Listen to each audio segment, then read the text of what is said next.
Bon, bah, bonjour, moi c'est Estelle et je souhaiterais ici venir vous témoigner de ce que mon conjoint Phil a vécu l'année dernière dans le cadre d'un cancer de la langue. Donc Phil était sous buprenorphine depuis 1996 et en juin il a appris qu'il avait un cancer de la langue, donc c'est un gros fumeur, voilà, c'est les conséquences. Et donc il est rentré à l'hôpital le 7 juillet où là je demande à l'anesthésiste comment sera pris en charge la buprenorphine, notamment après l'opération par rapport à la douleur, en sachant que la bupré est un antagoniste, et donc la morphine reste inefficace. De là, l'anesthésiste me répond, oh bah vous inquiétez pas, hein, pompe à morphine, ok, mais après, par la suite, oh bah ce sera diminué par palier dégressif, et puis bah ce sera l'occasion après tout d'arrêter le Subutex. Ah bon? D'accord. Comment, en 5 minutes de temps, on décide d'arrêter un traitement en TSO? Waouh, c'est chaud. Et donc là, l'opération se passe bien. Là, en réa, je constate qu'il n'est plus relié à la pompe à morphine. J'interpelle l'infirmière qui était en train de faire les branchements, qui me répond: ne vous inquiétez pas, les médecins savent. 3 jours après que Phil soit en réa, je rencontre une doctoresse qui était de garde et qui réalise que effectivement ça va pas, et elle me dit: ah mais on peut pas le laisser comme ça.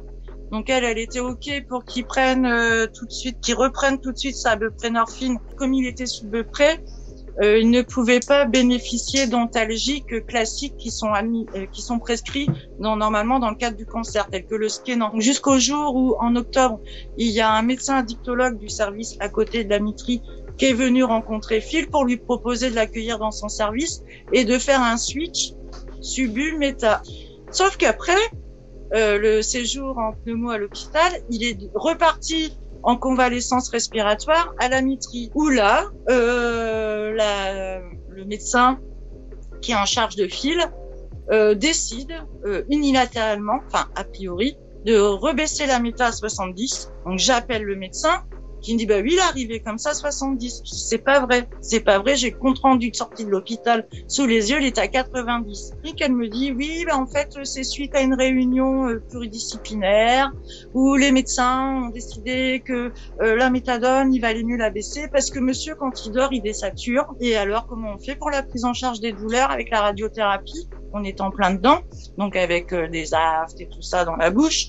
Oh bah vous inquiétez pas, il y a des méthodes alternatives, il n'y a pas que la morphine, il y a de la sophrologie, de la relaxation, et on va lui en parler, ne vous inquiétez pas. En fait, Phil, on lui a rien parlé de tout ça, on s'en est pas occupé, on l'a laissé pas bien, et quand il est rentré à l'appart, donc fin novembre, ensuite ça a été le combat pour qu'il puisse avoir une prescription de méthadone adaptée à ses besoins, donc 90 mg, revenir à 90 mg. Et depuis, il n'a pas refait d'infection pulmonaire. Je touche du bois. Là, j'ai du bois là en dessous de moi. Puis du sang, je tiens. Et c'est bien après coup, il m'a dit: j'ai bien morflé, j'étais quand même bien en manque. Bah ouais, moi je le savais. Et je voulais surtout pas influencer son ressenti en lui disant ce que moi je voyais, à savoir les pupilles comme ça, des espaces. Ça, c'est quand il était en réa. Moi, je savais que c'était le monde qui arrivait. C'est pour ça que à Sud, l'intitulé de l'article s'appelle Tais-toi et souffre en silence, impatient, patient. Parce que c'est vraiment ça. Il a été très, très patient. Et finalement, je me demande s'il vaut mieux pas être moins patient pour se faire entendre. Donc là, à l'heure d'aujourd'hui, septembre 2021, donc un an passé après tous ces événements, l'état de Phil est stabilisé.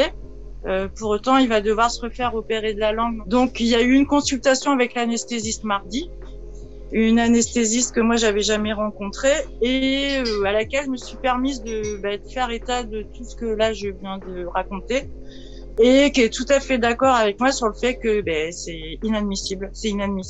Elle nous a proposé de nous inviter à une réunion pour les professionnels du milieu hospitalier. Le point positif, ça veut dire que en milieu hospitalier, il y a aussi des gens à l'écoute.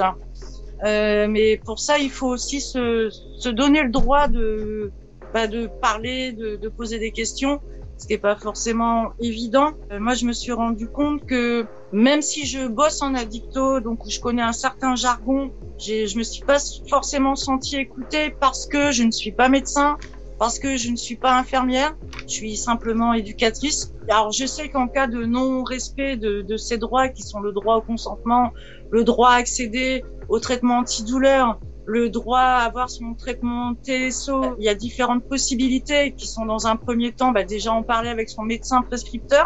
Si ça ne va pas, il y a une autre possibilité qui est de demander une médiation auprès de votre agence régionale de la santé.